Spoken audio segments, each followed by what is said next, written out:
하투샤 여행을 마친 나는 초룸이라는 도시에서 성경 속 본도 아마시아를 향해 가는 버스를 타려 한다.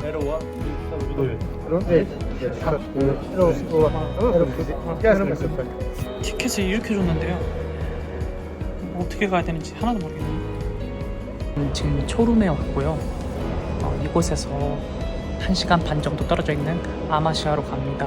아마시아는 성경 속의 본도 지역이거든요. 그곳을 둘러보려고 합니다. 본도는 302년 건국되었고 흑해 연안에 위치해 있다. 사도 바울의 동역자인 유대인 아굴라의 고향이다. 지금 아마시아에 도착했는데요. 여기서 다운타운까지 걸어서 3시간이네요. 근데 지금 돌무시도 안 보이고요. 어떻게 해야 될지 좀 찾아봐야 될 것 같아요. 다행히 튀르키예 사람들과 택시를 쉐어할 수 있었다.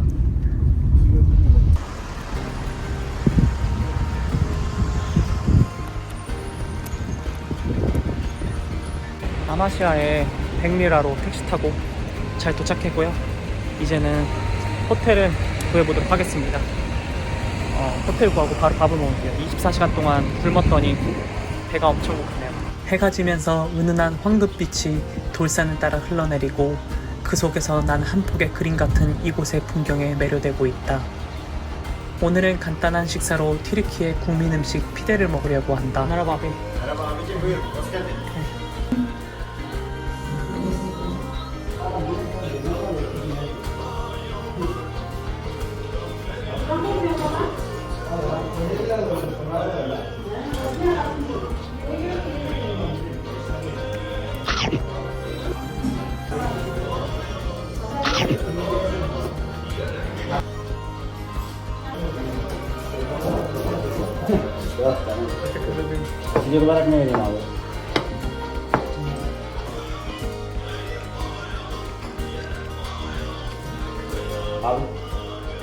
피데를 먹는 동안 동아시아인이 신기한지 다른 테이블의 손님들이 모두 나의 식사를 구경하고 있었다.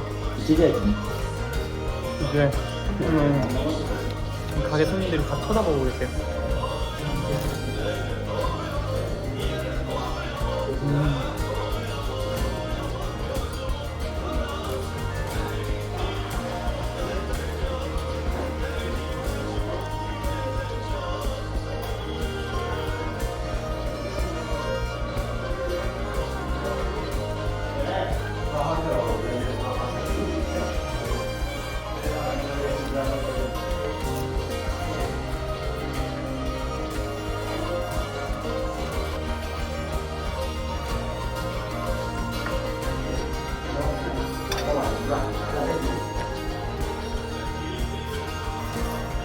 servis naikkan. 아야, 괜찮아요.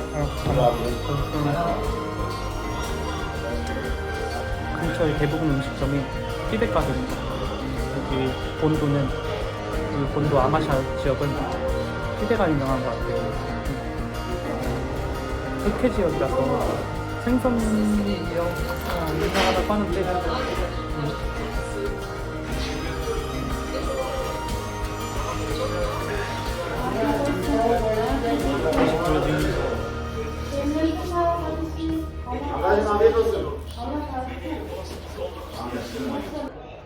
Saklı Türk seslendirmek istiyorum sizler için. Tokat'a gidiyoruz.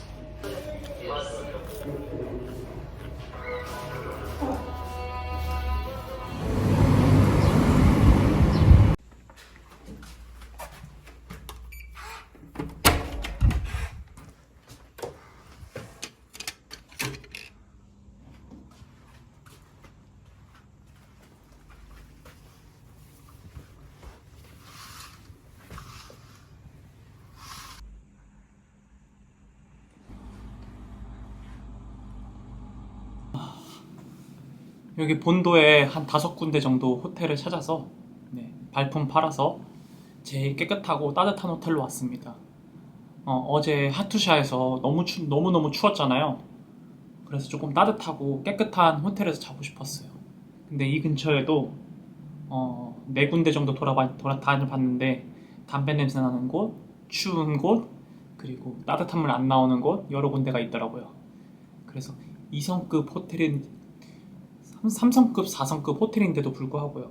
근데 이제 2성급 호텔인 이곳에 왔는데 2성급인데도 불구하고 룸도 너무 좋고 깔끔합니다.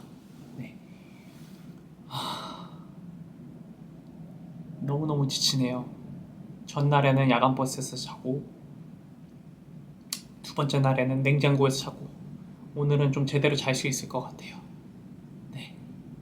그러면 저는 샤워를 하고 여기서 아마 샤워를 하고 쉬고 내일부터 본격적인 이 본도 여행을 시작하도록 하겠습니다. 네. 샤워를 마치고 잠시 거리를 걸으며 아마시아 밤에 고요히 참여해본다.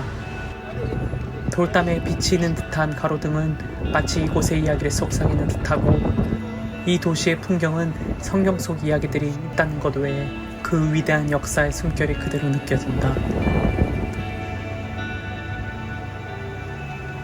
이 아름다운 건물은 아쉽게도 모스크였고 건물의 겉모습은 매우 화려하고 장엄해 보였다. 옛 모습을 간직한 아마시아는 마치 성경의 세계로 참여하는 것 같다. 이곳의 밤은 고요하지만 그 안에 초대교회의 이야기가 있다. 걸음마다 믿음의 무게가 그 덩어리를 깨뜨리고 나는 이 땅이 간직했던 이야기를 묵상해 나갔다. 다음날 아침 호텔에 조식을 먹으러 왔다. 튀르키예 호텔 조식은 내 입맛에 맞지 않는다. 대부분 잼과 빵, 올리브로 이루어져 있다.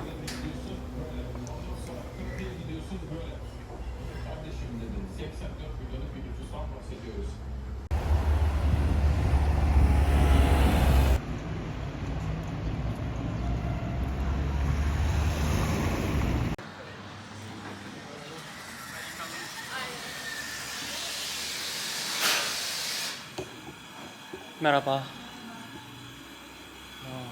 빌탄의 아이스 아메리카노.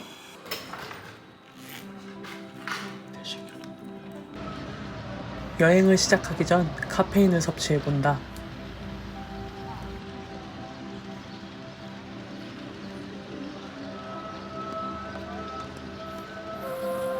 저는 지금 본도의 수도 아마샤에 있습니다. 본도는 바다라는 원래 뜻으로 여기 있는 흑해만을 가리킨다고 합니다. 원래는 갑파도키아의 일부분이었고요. 비옥한 평화가 이곳에 있습니다. 본도는 고대 그리스인들이 이 북동부 아나톨리아를 부르는 이름이었습니다. 알렉산드로 대왕이 이곳을 점령한 뒤에는 이 본도라는 이름이 명확하게 이곳에 자리하게 되었습니다. BC 302년 알렉산더 대왕의 죽음 이후에 알렉산더 대왕의 후계자 중 하나인 미트리다스 1세가 이 왕국을 세웠고요. 후에 미트리다스 6세 때 이 본도는 최전성기를 누리며 로마를 위협할 정도가 되었습니다.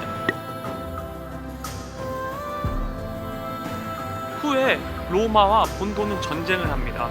혹시 이 말을 들어보셨나요? 왔노라, 보았노라, 이겼노라. 로마 카이사르가 BC 47년에 본도와의 전쟁에서 승리한 후에 원로원에게 보낸 글에 적혀있는 글이었다고 합니다.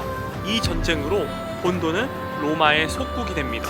본도는 폰투스라고도 불렸는데요. 1차 세계대전 이후에 폰투스, 이 본도에 사는 그리스인들에 의해서 폰투스, 이 본도의 독립의 열망이 커져가기 시작합니다. 폰투스 공화국이 그에 대한 열망이 증폭되면서 이 본도, 폰투스 공화국이 건국되기 거의 일보 직전까지 갔었는데요. 그리스와 협상국의 무관심 혹은 내지의 반대로 인해서 1923년 그리스와 터키 인구 교환 협정이 체결되면서 폰투스에 있는 그리스인들은 모두 그리스로 이주하게 됩니다. 성경에서 나오는 본도, 이 폰투스 지역은 신약 성경에 여러 번 언급된 곳입니다. 사도행전 2장 9절에 오순절에 성령님께서 사도들에게, 제자들에게 강림하셨을 때 예루살렘에 모인 다양한 군중 중에 바데인, 메데인, 엘라민, 메소포타미아인, 유대, 갑바도키아, 본도에 거주하는 이라는 말이 나와요. 그래서 이 본도에 있는 사람들도 오순절 성령 강림 때 함께 있었다는 걸 알 수 있고요. 베드로전서 1장 1절에 예수 그리스도의 사도 베드로는 본도와 갈라디아, 갑바도키아, 아시아와 비두아니아에 흩어진 나그네라는 말로 시작돼요. 그래서 본도에도 편지를 보냈던 것을 알 수 있습니다. 이 폰투스 본도는 고대 헬레니즘 그리고 로마, 비잔틴 제국의 일부로서 중요한 자리를 차지했습니다. 이곳은 그리스 식민지화 이후에 로마의 통치를 받아 문화적으로, 언어적으로 다양한 사람들이 살고 있는 지역이었습니다. 저는 그 본도 지역의 수도인 아마시아에 와 있어요. 이곳은 한국 사람들에게 유명한 지역은 아니지만 역사적으로 매우 의미가 있는 곳입니다. 그리고 굉장히 아름답기도 하고요.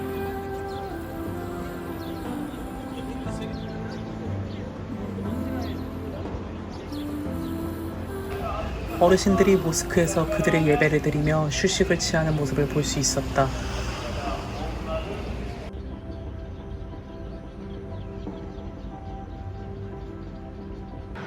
이 본도는 강둑을 따라서 아름답게 보조된 오스만 가옥들이 굉장히 유명합니다.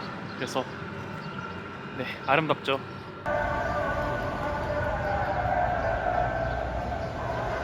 매력적인 목재 발코니와 복잡한 건축물을 갖춘 이 유서 깊은 목재 건물은요, 그 당시 엘리트들의 호화로운 삶을 엿볼 수 있는 곳입니다. 이 아마시아의 거리를 거닐다 보면은 상인들이 제국 구석구석에 가져온 이국적인 향신료와 비단을 파는 오스만 제국의 여러 생활 모습을 조금 상상해 볼 수 있는 것 같아요.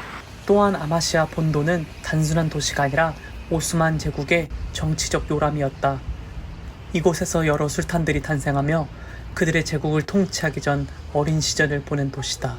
오스만 왕자들은 아마시아에서 지방 행정을 배우고 미래의 제국을 이끌 지도자로 준비되었다. 아마시아의 경치는 그들이 지닌 전략적 사고를 길렀을 것이고, 산과 계곡, 이곳에 흐르는 강은 자연스럽게 방어와 통치를 고민하게 했을 것이다.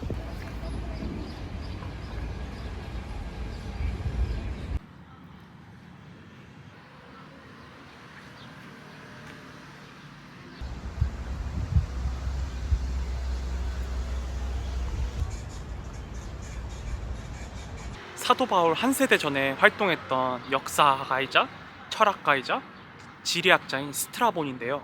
그는 이 본도의 아마샤에 유복한 집에 태어났습니다. 그는 17권 분량의 유명한 저서 지리학을 썼는데요. 당대에 알려진 여러 지역과 사람들 그리고 역사를 기록한 책입니다. 이 책은 고대사 연구에 중요한 자료가 된다고 합니다. 바울 시대 때에도 많은 영향을 끼쳤는데요. 사도 바울 지역 연구에 역사적, 지리적, 언어적 정보를 제공해준 분이라고 할 수 있겠네요.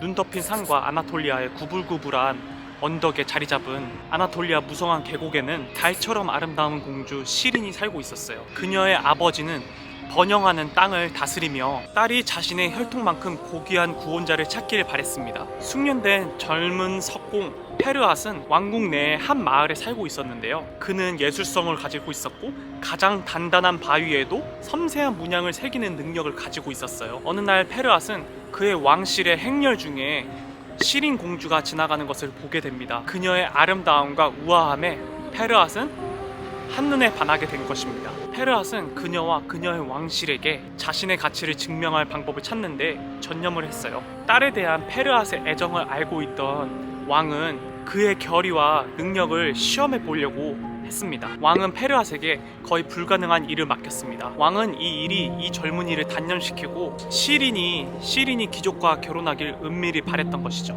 왕은 페르앗에게 이 산 자체에 단단한 바위를 깎아서 물을 건조해서 수도로 가져오게 한 시험을 맡긴 거예요. 하지만 페르앗은 당황하지 않고 그 도전을 받아들입니다. 그는 밤낮으로 수고했고 끌과 망치가 하루 종일 멈추지 않았다고 해요. 노력했다고 합니다. 시린에 대한 사랑이 그의 결의를 부채질했습니다. 마음의 욕망을 위해 산을 깎는 젊은 석공에 대한 전설이 점점 마을 가운데 퍼지기 시작해요. 몇 달이 지나고 시린은 페르앗의 헌신에 감동을 받았고 그녀를 위해 많은 것을 해주는 페르앗에게 사랑에 빠지게 되는 거죠. 그녀는 페르앗이 일하는 것을 몰래 지켜보기도 했고 점점 페르앗에 애착을 갖게 됩니다. 그러나 그들의 사랑 이야기는 비극적인 반전을 맞이하게 되는데요. 페르앗이 수로를 거의 완성될 쯤에 시린이 죽었다는 거짓 소문이 퍼지기 시작합니다. 페르앗은 슬픔에 잠기기 시작했고 그는 산에서 일을 하다가 발을 헛디뎌 죽게 됩니다. 페르핫의 사망 소식을 들은 시리는 슬픔을 견디기 힘들었고 그녀는 아버지의 뜻을 무시하고 페르핫이 사망했던 장소로 이동합니다. 그리고 그 사고 현장에서 시리는 슬픔에 잠겨서 스스로 목숨을 끊게 됩니다. 다음날 아침에 마을 사람들은 산기슭에 얽혀있는 2명의 시체를 발견하게 됩니다. 그리고 기적적으로 페르핫이 작업했던 수로에 물이 솟아나기 시작하면서 마침내 그의 임무가 완성되게 되는 것입니다. 시냇물은 마치 그들의 변함없는 사랑을 이야기하듯이 이곳으로 계속 흐르게 되는 것입니다. 그들의 비극적인 이야기는 전설이 되었고 시린과 페르핫의 이야기는 이곳에 지금까지 유명한 로미오와 줄리엣 일화처럼 남아 있습니다.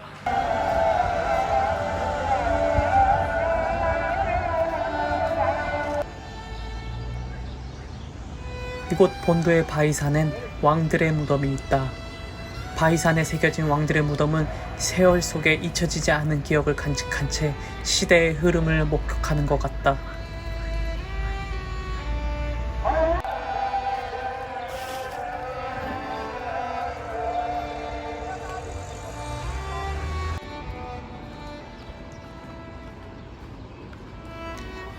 돌을 밟는 발걸음마다 이곳의 역사는 내게 속삭이는 듯하다. 역사 속에서 수많은 사람들이 이곳을 지났을 것이다. 그 중에 한 사람으로서 나는 성경 속 사람들의 발자취를 더듬어 본다. 그들은 이 땅을 지나며 또 이곳에 예배하며 어떤 기도와 결심을 다졌을까. 아마시아의 단단한 돌산에 서서 그들의 외로움과 결단을 느끼는 듯하다.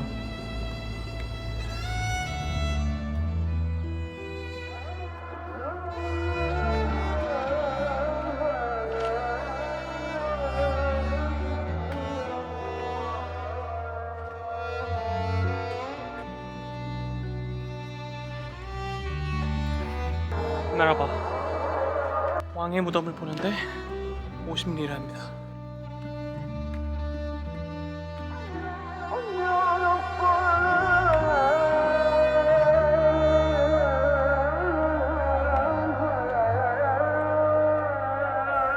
풍경이 한눈에 보이는 이곳에서 바람을 맞을 때마다 본도의 숨결이 내 안에 스며든다.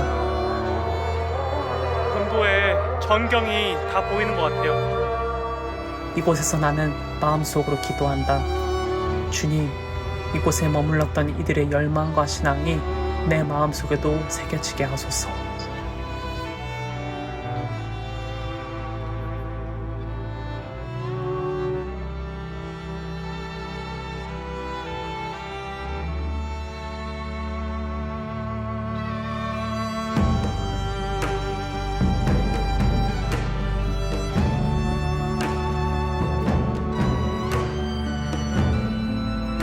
조용히 걸으며 나는 하나님이 이 땅에 써내려간 이야기의 일부가 되어본다.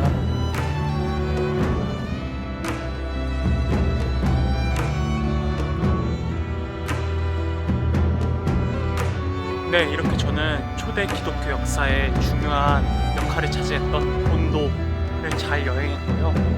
이제 튀르키예 여행을 여기서 마무리하려고 합니다. 긴 영상 시청해주셔서 감사하고요. 또 다음 영상에서 뵙도록 하겠습니다. 시청해주셔서 감사합니다.